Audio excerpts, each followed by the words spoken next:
Thank you very much. Welcome to tonight's screening. God, I want to see more movies like this, movies that are just creative for the sake of being creative and free.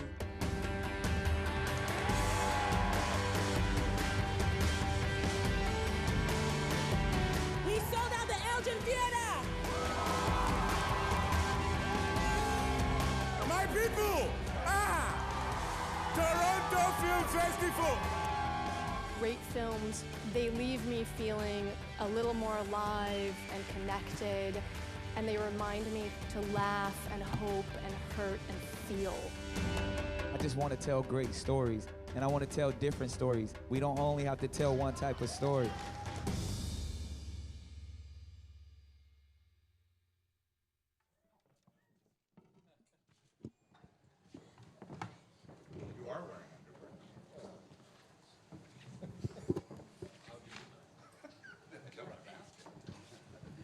We're taking our 20-second break here. Okay. Welcome, everyone, to the press conference for Downsizing. The script by Alexander Payne and Jim Taylor opens with a Norwegian scientist making a breakthrough he thinks will save humanity, a technique that can shrink people to 5 inches tall. That means they use a tiny fraction of the resources they once did and need to pay less, allowing people of modest means to grow instantly rich by becoming small. Please help me welcome the panel: Alexander Payne, Matt Damon, Hong Chow, Christoph Waltz, Jim Taylor, the screenwriter, and Mark Johnson, the producer. Congratulations on the film. Thank you. Tell me, it feels like a different kind of movie for you in some ways, and in other ways not so much, but tell me where the inspiration came from. The original idea came from an idea batted around between Jim Taylor's brother Doug Taylor and Jim Taylor. And they would talk about, geez, if you were this small, you know, you could have a big house on a big lot and only so much space, and your food bills would be so low, and on and on. And then Jim kind of presented that idea to me, and as we would, between films, think, well, what are we going to write next? And I didn't really know what to do with the idea myself. And then a couple years later, it occurred to me, I came back to Jim and I said, oh, your idea about small people, what if we did that in a super realistic and even kind of quasi-political way?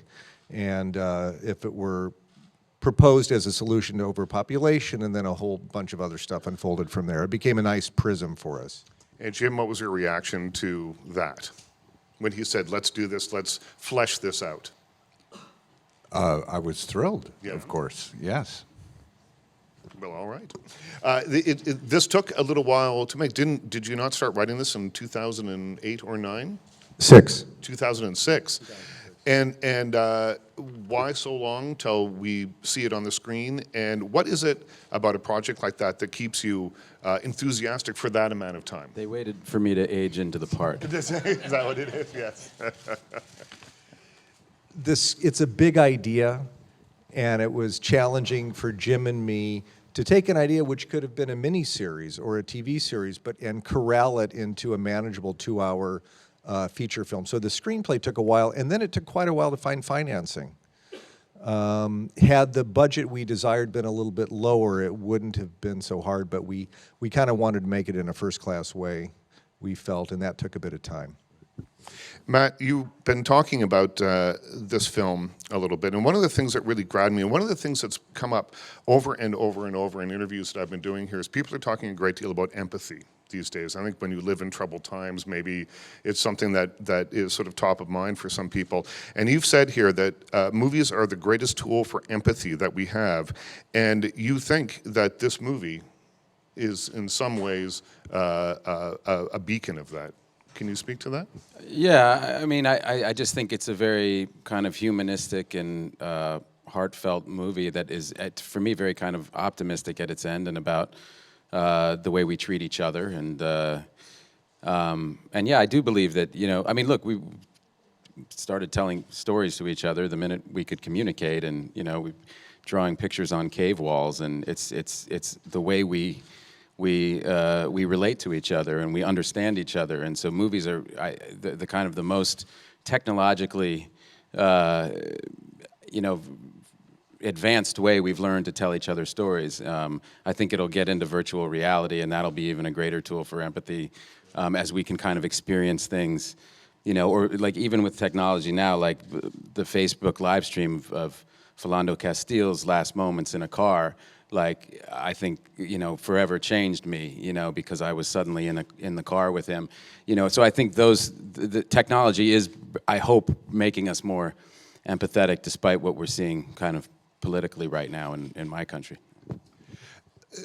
For the other members of the cast, tell me what it was about the script that immediately appealed to you. Hong, we'll start with you.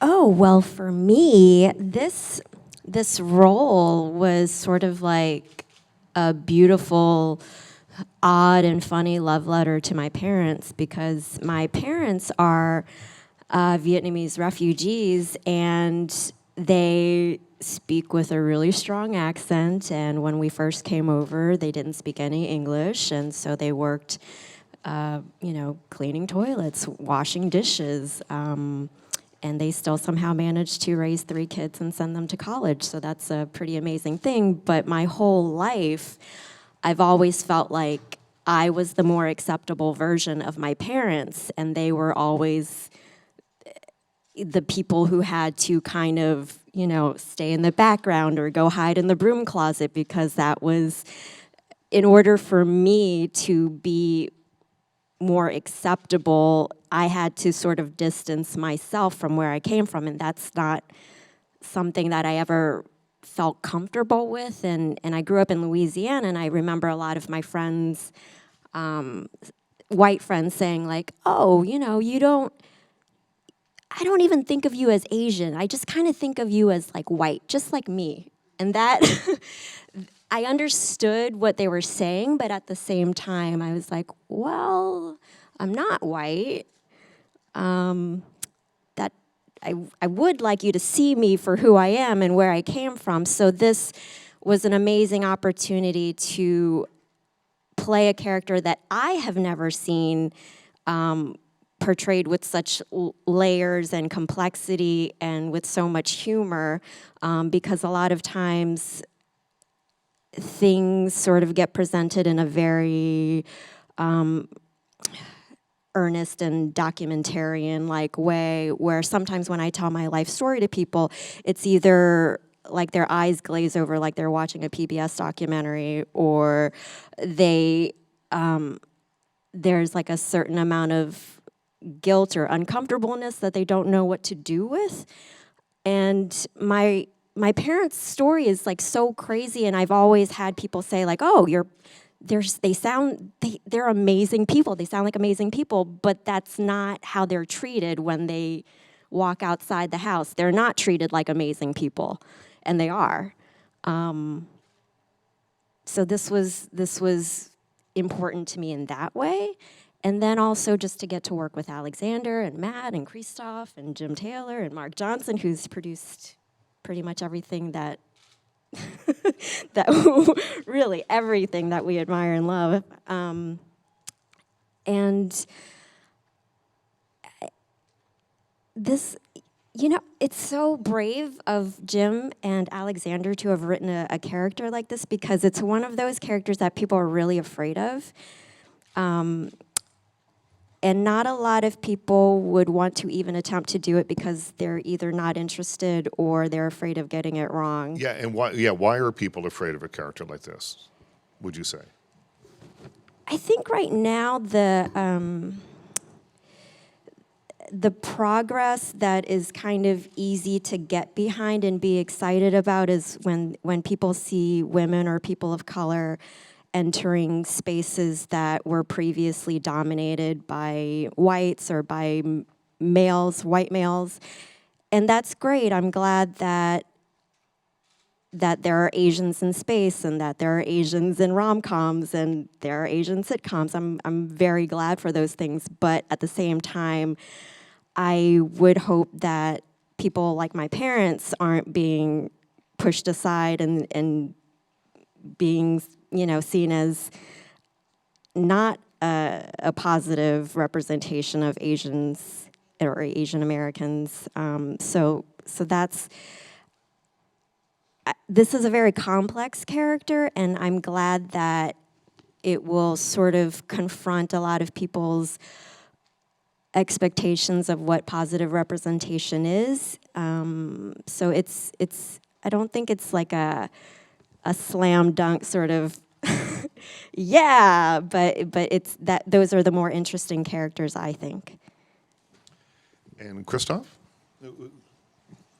I want it to be small. I also find the idea of getting 2,000 smokes out of one cigar appealing. Yeah. For $1 a cohiba. Yes. Yeah. Do certain elements of this film have a new context than, and this would be, I guess, well, let's bring Mark into this conversation as well. You've been attached to this for a long time, I would assume. Actually not. In the scheme of it, I think probably 2.5 years. Right. And Jim and Alexander have been involved with it and trying to make it for, as you pointed out, about 12. Yeah. So I'm a relative newcomer. But do some of the ideas in this film have a new context than they may have when they were first written, Jim? Politically? I mean, this film seems very timely, and I wonder if the script changed and evolved over time, given recent events, or if it is the script that you originally wrote in 2006. We were never trying to write into the zeitgeist, but somehow it is interesting that there seems to be a lot of things peaking at the moment that with a movie this size and this kind of complicated, it's sort of impossible to be of the moment, but somehow a lot of things have turned out that way. Even having Mexicans and Central Americans living behind a wall, Yeah. we didn't anticipate that that image would acquire. Such literal meaning. Yeah, right. And Mark, can you speak to that at all, even over the last 2.5 years of your involvement? Well, on one hand, for a lot of reasons, selfishly, I'm glad they didn't make it 12 years ago, and it's more and more. It couldn't be more relevant in so many ways. And I think for me as a producer, the most important thing was helping Alexander protect that it still be an Alexander Payne movie, so that despite the panorama and their visual effects, and it has a very big and I think ambitious canvas, what I'm so proud of is the fact that it very much speaks to Alexander and Jim's characters. And I find that it's, while it may have it's not a very hopeful picture of the future, it's a very hopeful, and that's why I keep saying it's their most positive movie, I think, in that how it details how we need to confront dealing with this world that is constantly scaring us and we're butting up against, but what it takes to be a decent person. Matt, we talked about empathy a little bit earlier, but what, apart from that, do you hope people take away from this film? Well, look, I can't believe that.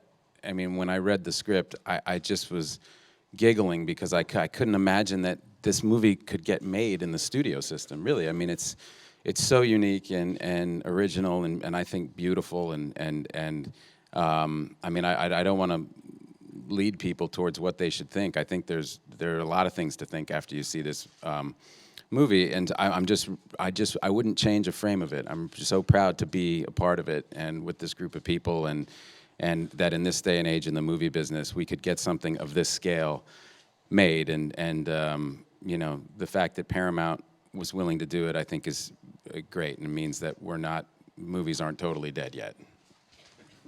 Alexander, there's all sorts of really wonderful little details, and I was saying to you backstage, one of my images that stays with me is after the characters have been downsized, they're taken with little spatulas by regular-sized nurses and carefully placed onto tiny little gurneys.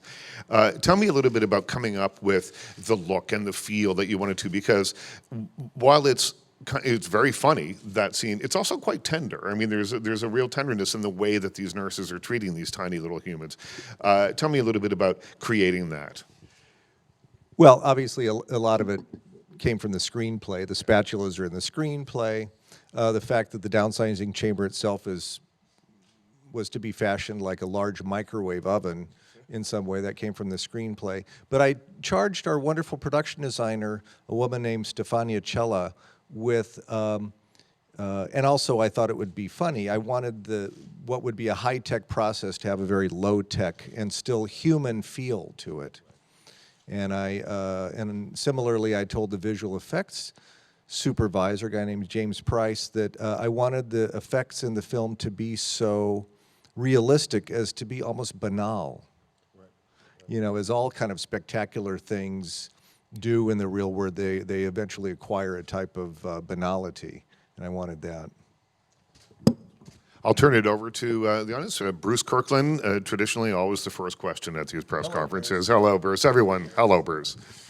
Bruce Kirkland, Toronto Sun and Post Media News Network.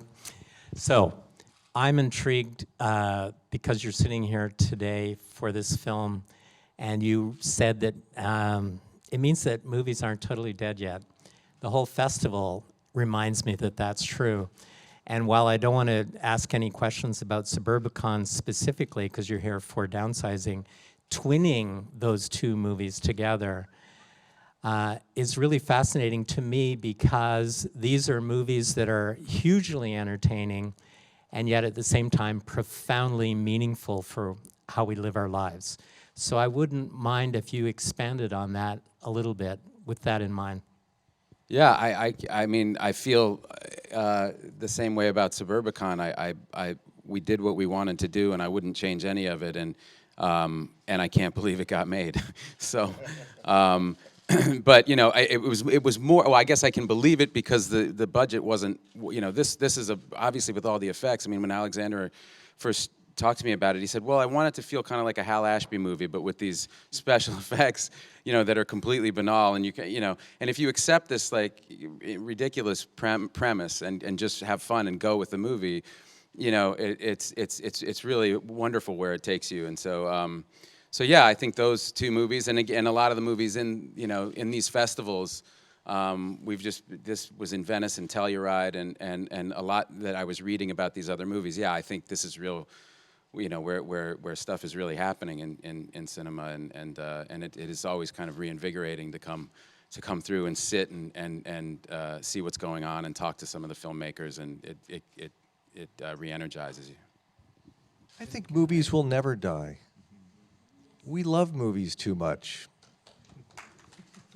Christoph? Can I ask you a question? Yes. Why do I hear surprise or an emphasis on something extraordinary that an entertaining movie can be relevant? Because so many are not, and Well, yes.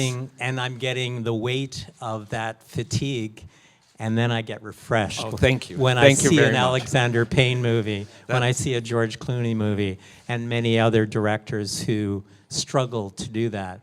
Thank you. Other questions right here? Go ahead. We'll bring a microphone to you. Oscar Wilde. Right here in the second. Oscar Wilde said famously, when you tell people the truth, you have to make them laugh at the same time, or else they'll kill you. Yeah. Jan Price from iHeartRadio, and this question's for Matt and Christoph. What attracted you to this script, and how long have you both been attached to it?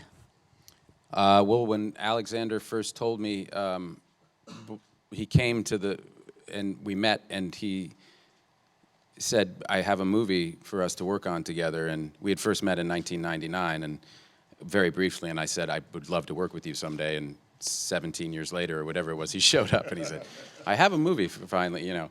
And he said, it's about people who shrink down to 5 inches in height. And I wasn't sure if it was a test, if he was, you know. So I was really kind of circumspect with I said, okay.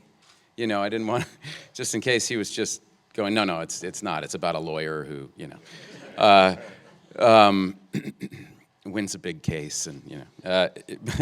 But so I think, I mean, the first attraction for me was Alexander, and Steven Soderbergh, when I first started working with him 17 years ago, at that point, I think Alexander had done 2 or 3 movies, and 2 or 3. And, you know, we would sit around on the set of Ocean's 11 talking about directors, and when Alexander's name would come up, well, he's 3 for 3. He's 3 for 3. And then I've done 8 movies with Steven, and invariably Alexander's name, he's 4 for 4.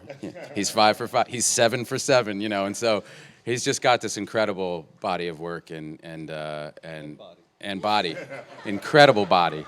Incredible body, which not a lot of people know. I think they do, but it goes kind of, it's kind of overshadowed by his body of work. So I would have done the phone book if he'd asked me to do that, but instead he asked me to do this incredible script, and as we've been saying, it's just so unique. It's so crazy. It's like unlike anything, and from a narrative, it just takes this incredible left turn in the middle of the movie, and it's like, who's doing stuff like this? It's just so hard to find stuff, especially at this scale. I just wanted to be in it, so. And Christoph, the question was directed to you as well. Oh, yeah, I attached myself. Alexander didn't want me, and I talked him into it. Thank you. And it worked out well for both of you. Other questions? Yeah, go ahead, right here in the front. Hi, Riton from Phoenix TV. My question is for Hong. When you play this character, what kind of challenge do you have in terms of physical, in terms of language with accent, at the same time you have to make it authentic? Thank you. Well, in terms of the accent, as I said before, my parents speak with a very strong accent, and I grew up in New Orleans, Louisiana, which is where a lot of the Vietnamese refugees came, and so my whole community is just, people just like my parents, and I have an ear for that, and Vietnamese is my first language, and I never speak English to my parents at home, so that's, in terms of the accent, it wasn't difficult for me to drop into it, but the difficult thing about that was keeping the accent authentic while also honoring Jim and Alexander's writing, because there is a certain rhythm to it, and so I didn't want to lose that,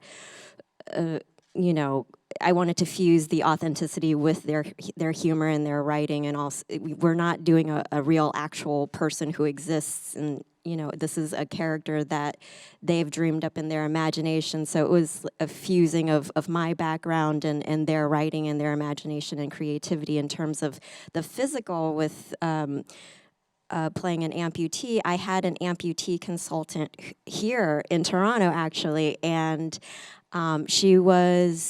she had been an amputee for about 5 years, which was roughly the same amount of time my character had been an amputee, and so she was also a below the knee on her left leg. And she took me to the rehabilitation center here in Toronto where she had done her rehabilitation, and so I got to work with the physical therapists, and I wore an apparatus, and I think it was called an iLeg, where students who are training to be physical therapists use that in order to sort of sympathize or be able to understand what their patients are going through when they're being asked to, okay, now pick this rubber ball off of the ground. And it really changes everything in your body and your balance. And so that was very helpful for me to do very simple tasks that we take for granted, but that you actually have to recalibrate your thinking, and going up and down stairs is a extraordinary challenge. So that was a little bit of what I did for the physical part of the character.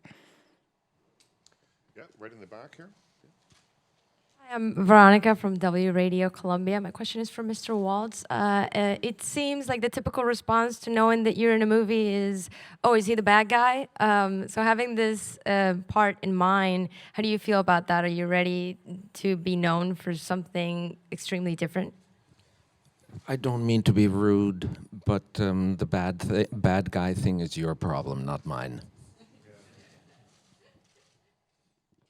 Moving on, do we have other questions? Tell me about the technological aspect of this. Is this something that you're keen to do again?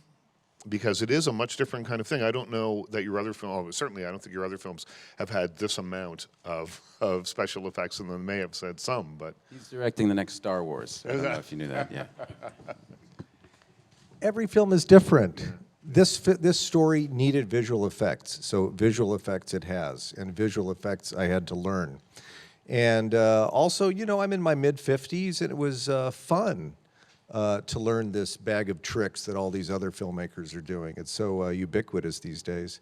I do not, now that I have sucked on the teat of visual effects, I do not necessarily wish to do that again, although I would be happy to. It really just comes down to what does the story require. However, let me say this, we definitely needed visual effects in this one because of the big and small difference in scale. But I certainly take my hat off to films which can achieve things without visual effects. And I take my hat off to Mr. Nolan this year with Dunkirk, who, while it has a lot of visual effects, it also sought to avoid them. And just think of trying to make Apocalypse Now today.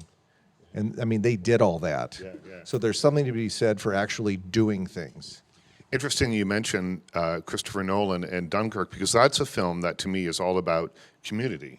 In a world where people have grown increasingly about the individual, it's a film that is all about bringing large communities together. And I think in a lot of ways this film is about that as well. Whether the communities, I don't want to give anything away, but at the end of the film, there are sort of two distinct communities, a smaller family unit, I would think, and then a larger community that make different choices, but they're working in concert with one another, which is, when I walked out of there, what I thought was the hopeful part of this movie, because it is essentially, you know, an apocalyptic film on some levels, but you walk out going, I think things may be okay if we can come together. Big if. Well, it is a big if. Yeah, it is a big very if. deep inside a mountain for about 8,000 years. Yeah. Yes. Well, good luck. You don't know. You know, we don't know how things are going to turn out. Other questions from the panel? Yeah, go ahead, right here. Oh, you've got a microphone here for you. Yeah. Hi, I'm Pahul from Mint Lounge in India. If downsizing were an actual concept, I'm curious to know which of you might ever consider taking the leap. I would not. I really don't think Alexander and Jim completely thought through the whole cat, bird, and bug thing. So, yeah, I'd stay big. To say nothing about the eyebrow thing. Yes, you have to shave your right. eyebrows off, and it's remarkable how different people look with no eyebrows, which you learned, I would think. Yes, it's not a strong look for me. Anyone else on the panel? Anyone downsize, choose to downsize? I'm 5'1", so I already feel downsized. We're already pretty small. We're all pretty small. Other questions? Is this a funny drama? Is it a dramatic comedy, or is it a sci-fi film? How would you categorize it, if you would categorize it? I would not. You would not, yeah. You would not. No, look, I get that question a lot. Inside of me, I always tell myself I'm making a comedy. Even if it's a dramatic film or more dramatic one like The Descendants, inside of me, I'm sort of operating in a comic mode. But those categories that you ask about are really for others to say. And I think its biggest strength for me is that it's very hard to define. Yeah. So I'm not quite sure what it is myself, and I think that's a real asset. And as pointed out before, studios don't make movies that are original, which is what we all, you know, value. There's, as Matt was saying, that the originality is in short order right now, and the fact that Paramount made this movie is really impressive, and not just to give Paramount a shout out, but it's pretty much unheard of these days. And I think they're cracking it this time, but I've never had a good trailer. Really? This is my 7th feature film, and I think they're going to do a good job with this one because they have to. But my previous 6 features, I think the tone of the film was never well captured or suggested by the trailer. Well, maybe that's why we love them so much, because we had such low expectations going in. What is it, other than just capturing the tone, there was a study that was released recently that suggested that people complain about trailers giving away too much. A study that came out recently suggested that people actually like to know how the movie ends. There's a sense of comfort going in that they're not going to be too shocked or too surprised. I don't buy into it, but that's apparently what this study suggested. For you, what makes a great trailer then? All I can do is suggest the best trailer, which was what Stanley Kubrick did for The Shining. Oh, God, yeah. One image, blood coming in slow motion out of an elevator. Yeah. And to your point about not liking the way, or knowing about the way the movie ends, I remember hearing they were making a movie about Titanic, and I was like, well, that'll never work. Any other questions from the assembled press? Is there one down there? Yeah. No, we'll wrap it up then. Thank you very much for coming. Thanks to the panel. The film is called Downsizing. Thank you.